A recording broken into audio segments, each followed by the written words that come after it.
All right, welcome everyone. We're Semblance of Sanity. I'm Caleb. I'm Jacob. And we're here for Megalo Season 2, Episode 3. Our boy is throwing away the pills. He's going to be training with Chief. He's going to be training with Chief. I'm so excited to have him and Chief working together. Yep. This new character just absolutely sells me on this season. I'm really excited to see them bond together and have that relationship not just tested by, obviously, the physical struggle they have to overcome, which will be this tournament so that they can get money, or at least for Chief to be able to get money to pay for the park, for the park and the land on it specifically. Yep. But for Joe or Nomad to find some purpose, to find that little bit of direction that so far he's on the right kind of path of things because he is going to recover on some level what he's lost. Right. You know, internally, but he's probably not going to find it easy to overcome what he's lost in the external bit. And Chief will not be a replacement for Nambu, but I could definitely see some interesting parallels that they could bring up with how when Chief maybe gets threatened or goes through some struggles and things like that, then it's a thing of where it could cycle back. There could be some interesting tension there. But then it's going to be lovely, but it will be overcome. Yeah. But also, then having characters that are from Season 1 show up potentially again, like Yuri, for instance. Oh, yeah. Yeah. It's got to happen. It's got to happen. But y'all, I'm really excited. So without further ado, let's get into it. Some good sounding punches. Oh, here we go.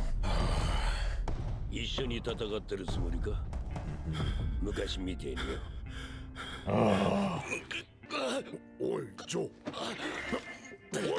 Withdrawal. I mean, just an anxiety attack. Well, yeah, that too. Oh, God. Oh. Yeah. Okay. Yeah. Yeah. Oh.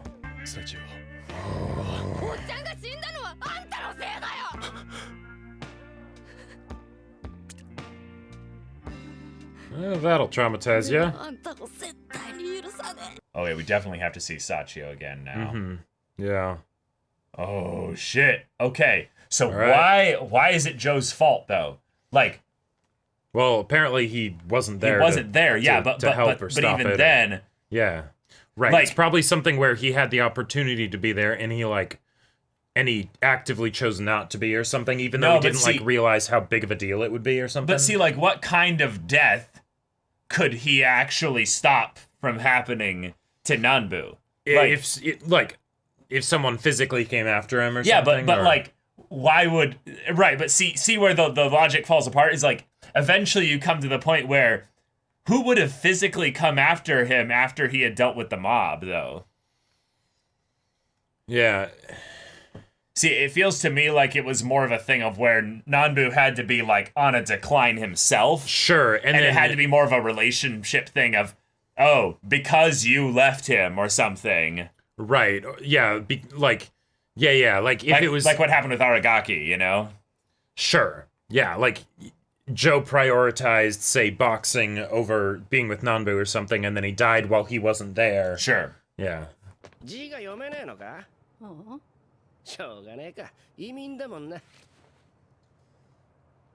Wow.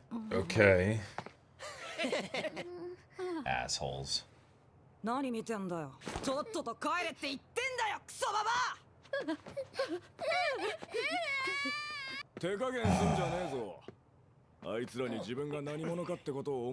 come on. Yeah. Oh, jeez. Okay.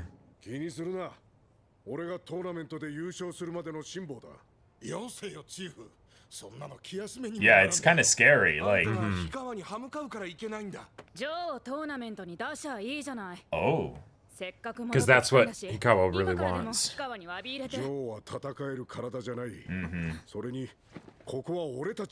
We're gonna win it back.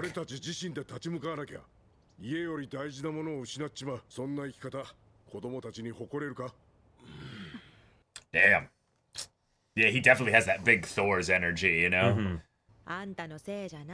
Yep. Yep. Right. Yep. Good stuff. Yeah. Coming off it. Yep. Uh-huh. Oh, that's such a good way to put it, too. Yeah. We know exactly what's going on. Yeah. Yep. Oh. Yeah. Oh. Oh boy. Shit. All right, let's gear up for the Dark Night of the Soul. Road. It's a long road to recovery. It's not a.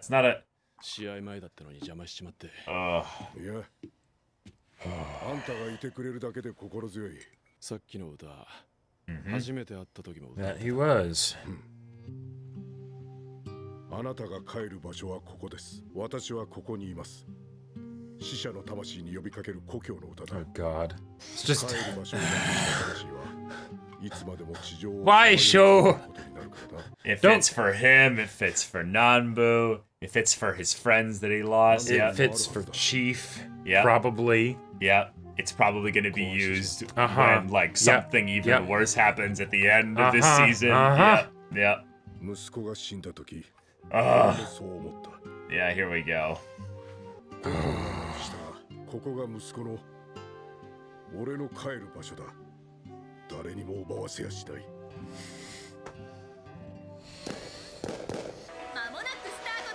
Right, so this is a mini tournament. So then, this might not be the only tournament that happens in this season. It probably won't be, yeah. It might all be handled in this episode then. Right. Or maybe in this episode and the next one, you know. Yeah.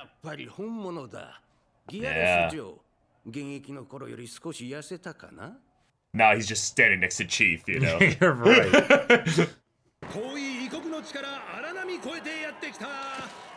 The real boxer! Yeah. Oh! That's his title? Yeah. He's not a fan favorite.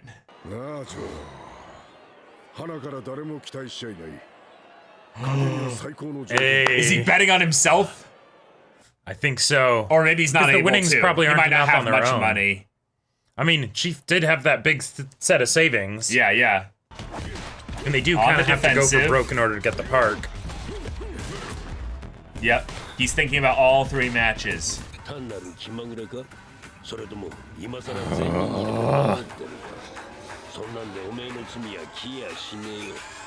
on, that's not Nambu. God, the music, though, gets me so fired up. Oh! Yeah! Amazing counter! Oh, shit! Clock him on the side! Right. Yep! Oh, he's done! Oh, there's no shot he gets up from that! Done! Yep! All right! Woo! Holy shit! 1 round! Woo-hoo-hoo!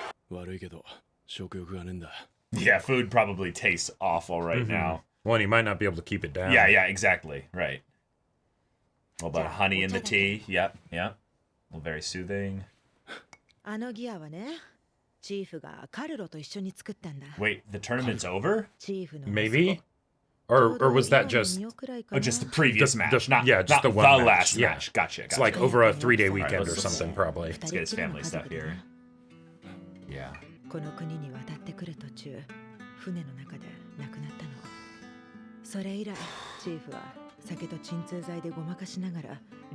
He literally was seeing himself in Joe. Yeah.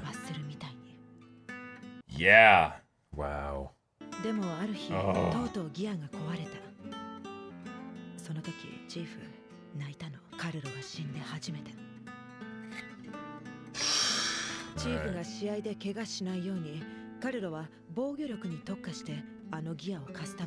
Oh, it was his shield so that he didn't... Oh, and I'm going to talk about that in the discussion, yeah.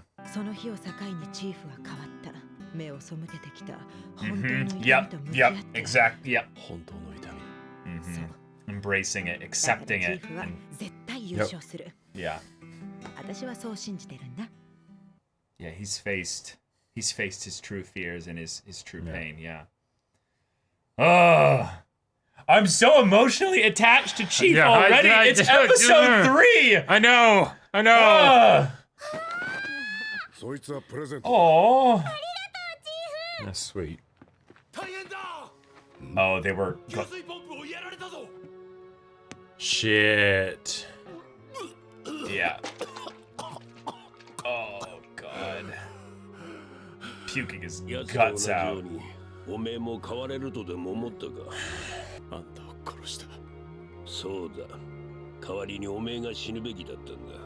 What did he do?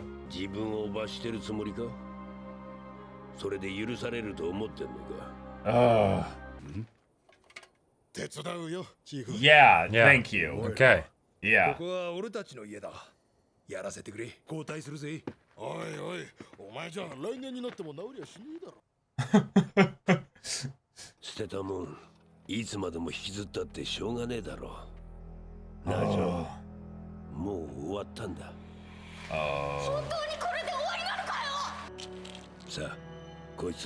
No!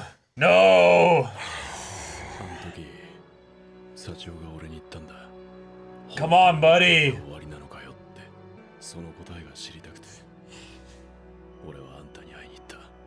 Okay. Oh!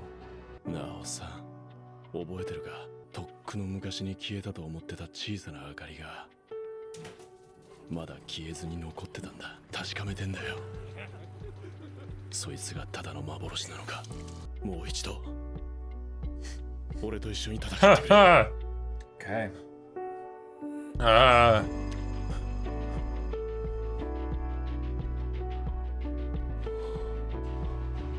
And he's gone.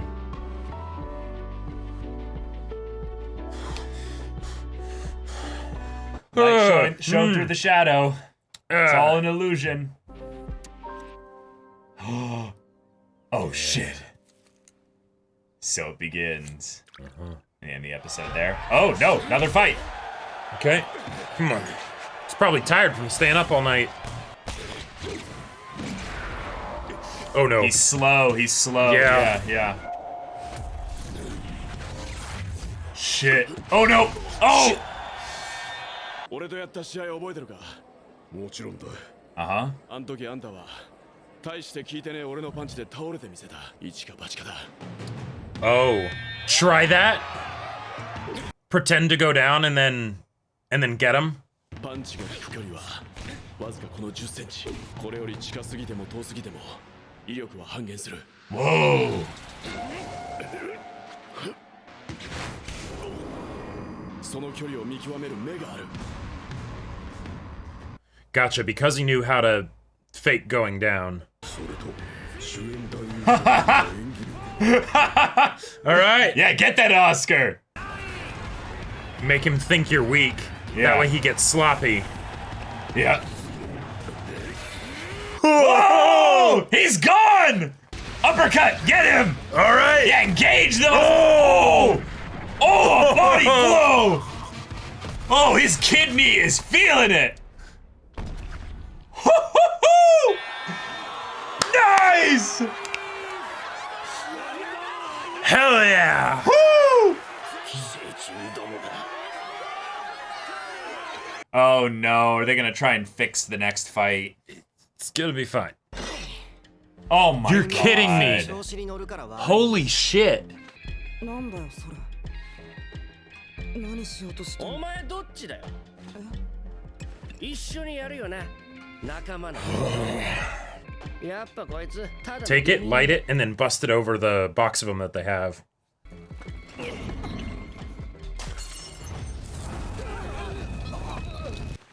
Oh. 今夜もカルロが俺を守ってくれたよ。 Shit. 泣いて And も there. 笑ってもあと1試合だからね。何の不安もないさ。 Oh my god. Is this where the little girl and grandma were? 早く水を。 No, they were somewhere else, right? We now know that doesn't work. Shit. Come on, dude.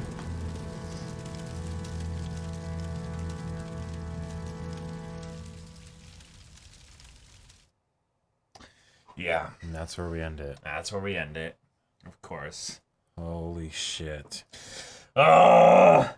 This show, Okay. it just hits in all the right spots now. Like, God. This is a healing show now, y'all. Oh, it totally is. We're getting a show about not just the mental and emotional struggle of overcoming loss, but about going into the pain and letting it happen to you, like letting yourself experience it and accepting the torment of it, not letting it be a thing that you just put up defenses and walls and try to hold yourself against it. So good. The fact that, like, I feel like this season is a testament to how you don't actually need that much time to make an audience really deeply care about characters. True. Right? True. I am so on board with the whole clan of people here, right? And I want them all to be happy and everything. But even more so specifically with Chief of like, he is the, like, I love that Joe is his mentor in this case from the boxing angle. Right? But he is Joe's mentor from the like internal like struggle and all that stuff. Yeah. And that's just that makes for an absolutely excellent character dynamic. Like because you want it to be something where, like, in any kind of relationship in a story where both of the characters involved in said relationship bring something unique to it, right? Sure. And a lot of the times that can just be like, oh, personalities being different and whatnot, right? And maybe compatible that way, right? Yeah, and then we just spend time with them interacting. And then you just spend time with them interacting, and that's great, right? Even if that's all it is, that's still a ton. That's huge. That's awesome, right? But here, having it be so closely tied to the specific situations that they're going through and have gone through. Yeah, and not as much about their interactions, actually. This is the part that's actually really impressive here, is that because the majority of the world building is in this story is to set up the way that they're getting victimized by the people that are either the mob boss landowner guy or the kids that are getting weaponized by the mob boss guy to then harass them so that they end up leaving. You can get into all kinds of cool discussions about the people that are then, you know, like having to deal with all this stuff and how they come to terms with struggle and all this and this pain of being hated just for existing here. Then, you know, the kid, of course, who's getting wrapped up in harassing and hurting his own family and people with this. Like the internalized his own stuff there. Like self-hatred for that is just man. It's the I would rather have, you know, basically people that could then, you know, keep this away from me rather than caring about who I'm doing this to. Yeah. But with the Chief angle, he doesn't actually interact with Joe that much because Joe is fighting his own battle. And what I think is so impressive about this is that Chief is not sitting there talking him through this. He's not giving advice as if he, even though he's literally gone through the exact same thing, he is not trying to coach him through this. Yep.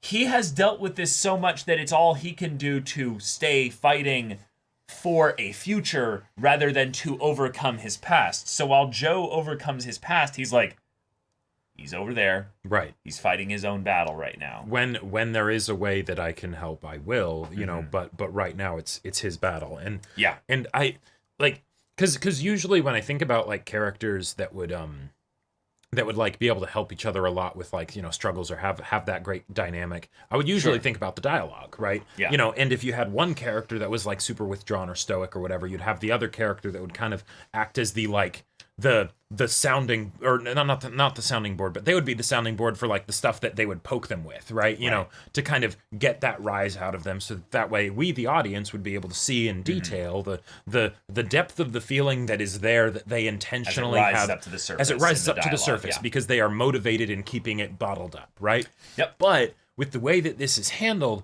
it's something where we naturally are getting to see it come to the surface for Joe all on his own. Because he interacts with Nambu as a spectral, haunting ghost version of Nambu. It's not even really Nambu. It's really just Joe. Yeah, it's just Joe. His own, you know, self guilt and all that which is Nambu. Which is wonderful because then you actually have something where Joe as a character does get very talkative. Yes. It's just with that layer of indirection. Yeah, it's that film of Nambu being the one that's communicating it on the surface. And I really like this because then we can have what I would call some very clever interactive exposition where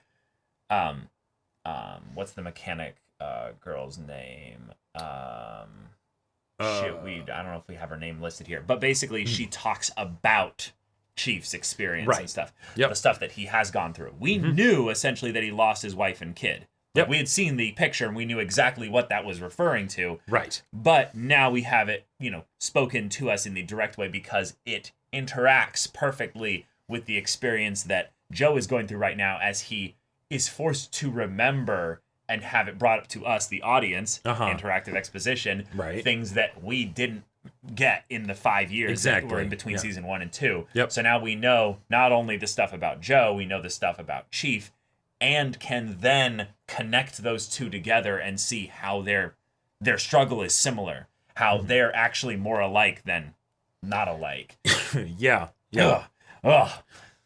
God, but the stuff with, like, my favorite part of this episode was the stuff with the gear and the idea of once that broke, he was finally able to experience that pain. I could gush forever go for it. About that stuff there. So, if you've ever dealt with a traumatic experience, one of the first, I would say, responses to, that kind of stuff that is basically in there is that your body's sequestered, your body, but your mind, your soul or whatever, so you sequester it off and basically treat it like it's a plague that needs to be contained and then let it leak out and handle that stuff as it can so that it slowly diminishes. And that is, I would say, still a relatively healthy response in general because you survive usually that process. Right. That might actually even be, I don't know, but I wouldn't be surprised if that was the technical distinction of when something actually becomes trauma. Yes. Right? Is when it becomes something that you have to actually sequester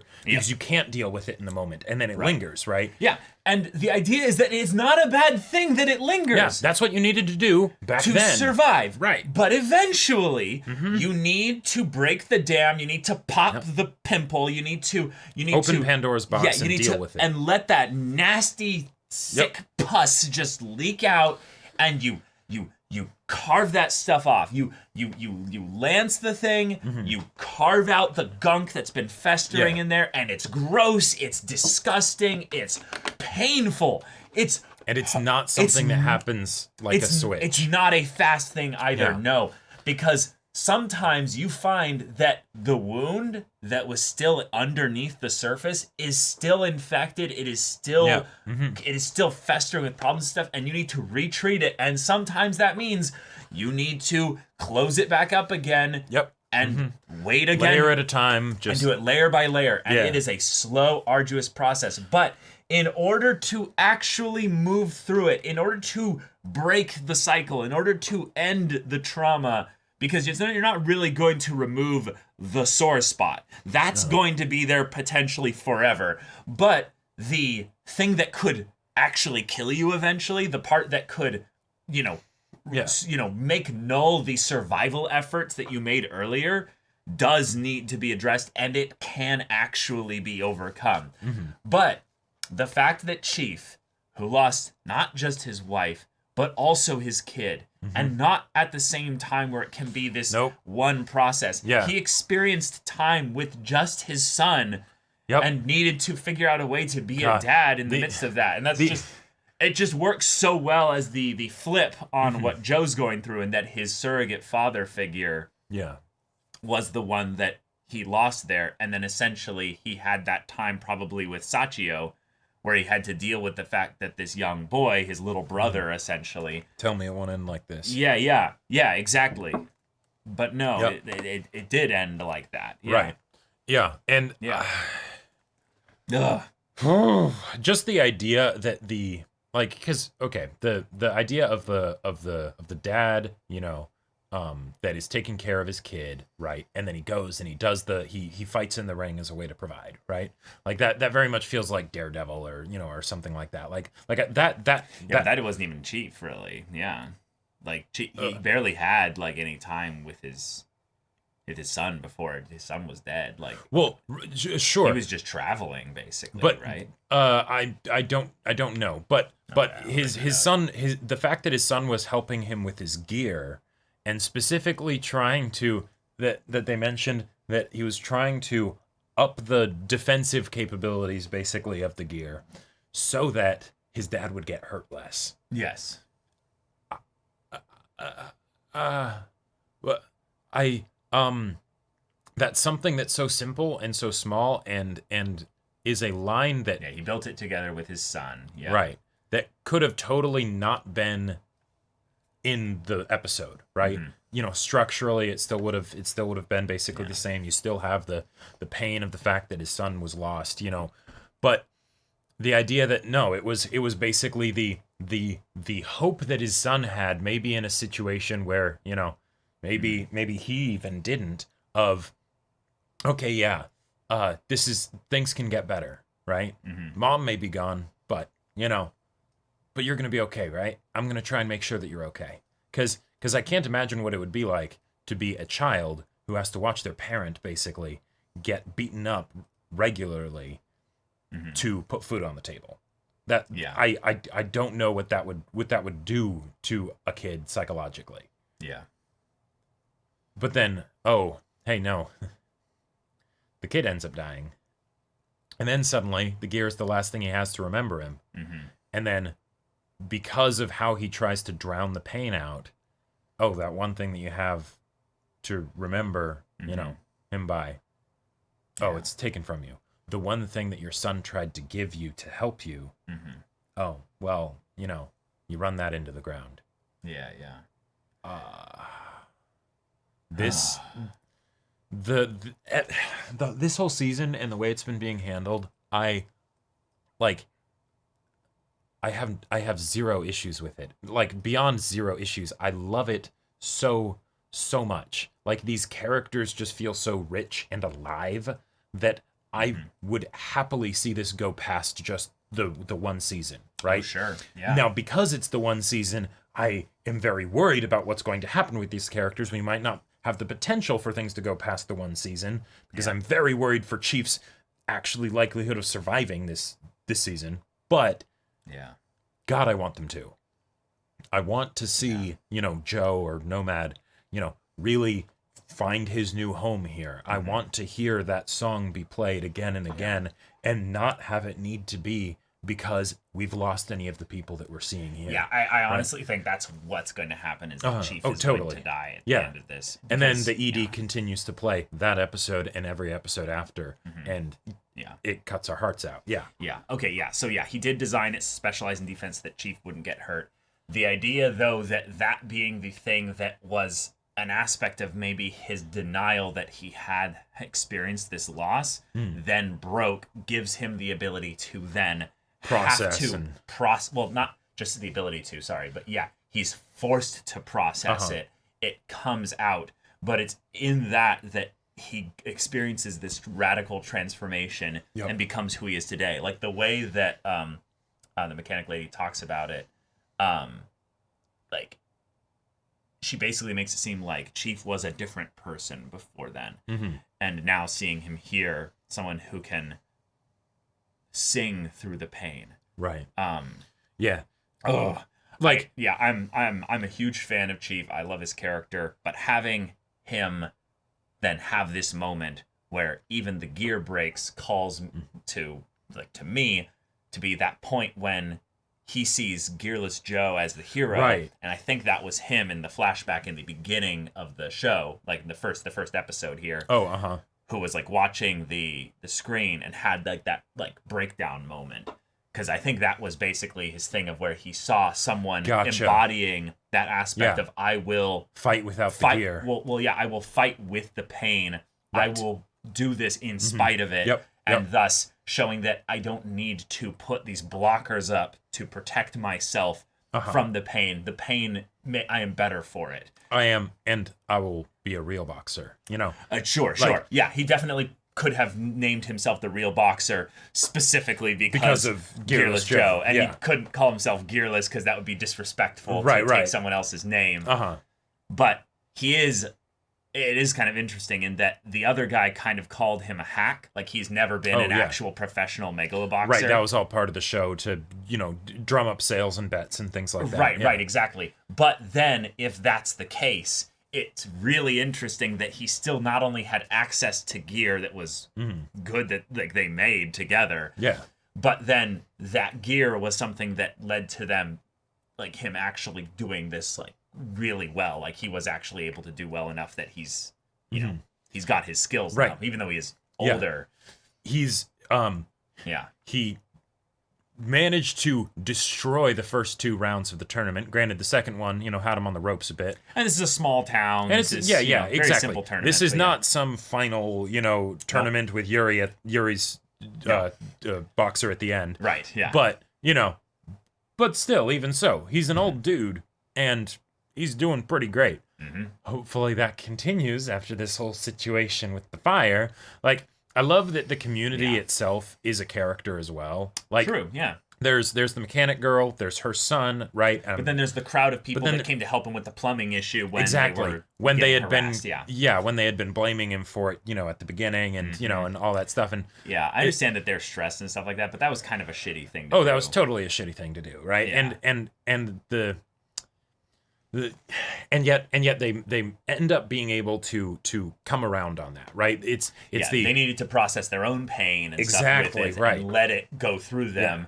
Yep. Thus, then they can come back and be like, "Oh, hey, you'll be here till next year if you do this by yourself. So let's all work together. Let's all work together and we can do this." Yeah. Right? Coming together and overcoming struggles as a group, as a community, that is humanity. That is actually just the essence of what humanity is. There was coming together to overcome things that the environment puts against us. Yeah. There was a thing that I remember reading in like an article where they were talking about like what's the first sign of potential for civilization, like intelligence in the evolutionary chain for a creature, right? Okay. And I think one of them was like language or something like that, right? Once people are able to communicate, then there you go. Plenty of animals can have their own language and can communicate. Sure. So, but the thing that they said of no, this goes back further and they think is better is when you can see a healed femur. When basically an animal can have a leg get broken and then something else, because in the wild, you break your leg, you're dead, right? That's it. You are done. But that means that some other creature would have to care for you until you are better, right? To help support you while you are wounded, while you are helpless, until you can, be strong again, right? And I feel like that is basically... There's very few creatures that would do that, even if you exclude, of course, all the sea creatures because they don't have femurs. Sure, yeah. But yeah. I get what you're saying there as a philosophy. And I feel like that is, that is the...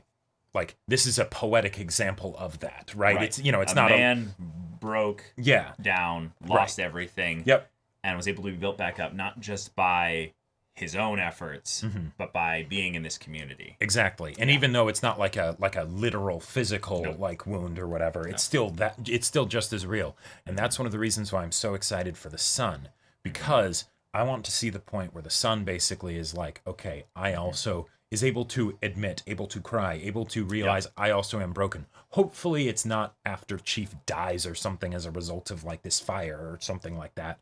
But, then he can also, Well, he's already made his decision. This was a moment that's going to go back to the mob boss. And they're going to be like, this kid, he's one of them now. Yeah, that's true. Like, we can't work with him anymore. He didn't stop them, but he definitely didn't go along with it. Yeah, I liked, though, that we had the kids realizing, shit, this is bigger than... Like, immediately upon doing it, they realize, no. They did not throw more than the first one. Yeah. Because I want them to actually, like, realize the consequences of their actions. Yeah. Like, there could have been people in those buildings. There probably were, actually. Yeah. Like, odds are, there's a possibility that the grandma might not actually make it in the long term now because of this. I'm optimistic that it at least wasn't the granny, because it seemed like Chief was going to like a different area when he like brought the oranges and the doll and stuff. Possibly. But it seems like the land could be pretty big. And okay, that's given true. that it's a carnival, you would probably drive around it to get into like specific areas. Yeah, okay, that's a good point. And also, this is a big set of land. Yeah. Also, it doesn't make sense that they would live separated from each other because they're probably more like safe together. Sure. Yeah, absolutely. So especially the older you get and things like that. Mm-hmm. Yeah. But man. Yeah. But okay. As far as a way to end the episode, like a place to end it, it's perfect, right? Yeah. Because we haven't talked about the boxing yet, though. I don't want to bring up the boxing here because this is Megalo box, but it is Nomad, so there's a much more focused on the like the emotional, mental healing kind of side of the story. But music, presentation, excellent, stellar stuff. Yep.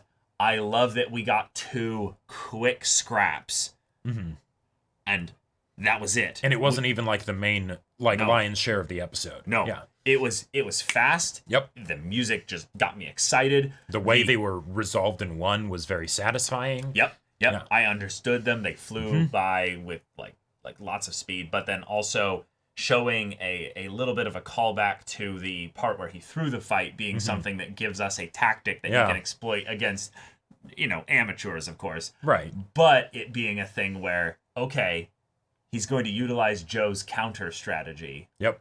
As a way that he can beat, people that are younger, faster, stronger than him potentially. Keep it up, old man. You got this. You got this, Chief. Yep. We're rooting for you to go all the way.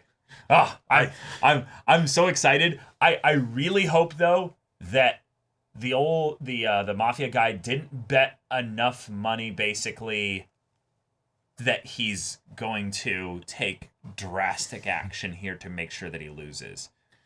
Because I mean, in a lot of ways, the Molotov cocktails, like, they're not direct action against the boxing match itself, but that's getting pretty drastic. That's getting pretty drastic. Yeah. So, like, Chief, like, I don't think he'll do something that'll make it so that Chief literally is incapable of fighting, because then you don't get maybe he could. No, I don't think he would do something like that, but I think he could definitely rig things in a way where it's like, do you want to sacrifice that or them? Yep.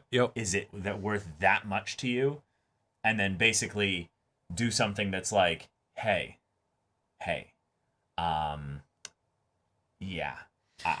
need to he's going to get creative. Yeah, basically. I need to get creative. Yeah, exactly. And that's what is the word you used? Brutal? Yeah. I'm very worried. Yeah. Also, the flashback, we now have really a little bit more hard details as to what actually happened. The Chief was asked to fight basically alongside him at a point where he was already doing really badly. But before he even got into the hospital bed, there was something that happened, and then Joe was there. Are you talking Chief or Nambu? Sorry, I'm calling Nambu Chief because whatever. Point being, Nambu was in the hospital bed. Yeah. Something happened. Right. Joe was not there for that. What even could be the kind of thing that like actually fits in that? I can't think of anything. Yeah, I don't know. Like, basically, either something like what I was talking about in the OP or during the episode of either a physical thing that Joe maybe could have stopped, right? Like physically stopped. Yeah, I don't think it's that. I don't think that's really that. Or it's something where, why weren't you there, right? Like just a, like, not that technically would have helped necessarily, but it's you were gone, Yeah. And then it's more of the why was Joe gone, But yeah, I don't know. Yeah, I like that we're getting it edged out. I am emotionally invested, so I am impatient to find out what the reason was. Yep. Because we did a time skip, so you kind of have the weight put on you show to do a good job of communicating how we got to this point. Totally. Yeah. So therefore, be careful with this. This is the one area where the show, I think, really could drop the ball, actually, still. Yeah, if it ends up being something where it's like, oh, wait, that's what it was? It doesn't communicate really the true weight of this situation. That feels melodramatic that Sachio would blame him after that and that he would blame himself or whatever. I understand Sachio being upset that the chief died, basically. Sure. But what was the thing? What was the instigating factor? What was the original thing that started a chain reaction of other things or what have you? Because the development post Nebulous event has been fantastic. Right. So, just hopefully the Nebulous event, when it is condensed into coalesced into something physical that something literal, right? Where we know what that actually happened, right? Yeah. We'll be able to say, okay, yeah, that totally explains how it brought Joe this low. Yeah. And we didn't get anything on that. So the hard stuff is more along the lines of, hey, I need you to fight with me one last time. That scene ripped my heart out. I need that little bit of light, that little bit of light to see if it's actually real or if it's just an illusion. And then Nambu goes. Yeah, and then he's gone. Yeah, things were made very clear as to what's the illusion and what's real. And that was a powerful moment. I loved that. And I loved that it was something where, when Nambu offered him the pills, right? That doesn't have to be that, there was actually a second set of pills that just showed up, and somehow got into the mix. Yeah, there could have been, theoretically. It doesn't really matter what that was. Yeah. Right, but it's the, even if the pills were just a figment of Joe's, hallucination, right? Right. Choosing them even as a hallucination would be basically the same thing as choosing the pills if they were physically there, right? Yeah, so I loved that scene and the fact that, it's will you fight with me one last time? Yeah. Will you, as my pain, right? return to me? Yep. I will no longer try to separate myself from you. Yep. I will accept you. I will bring you in. And will make you a part of my strength. Yeah, exactly. Yep, just good stuff. But y'all, thank you so much for watching this episode's reaction and discussion. If you want to see the next episode's reaction and discussion right now, though, go check out the link in the description below. For our Patreon, you can get an early access there. You can watch full-length timer reactions there, and all this comes with Discord access, so you can chat with us in the community there about this show, about anime in general, and also be sure to check out our Twitch channel. We stream every weekday. The info's in the description. Yeah, so if any of that interests you, we'll see you there. But until then, we're Semblance of Sanity. I'm Caleb. I'm Jacob. And we'll see you all next time.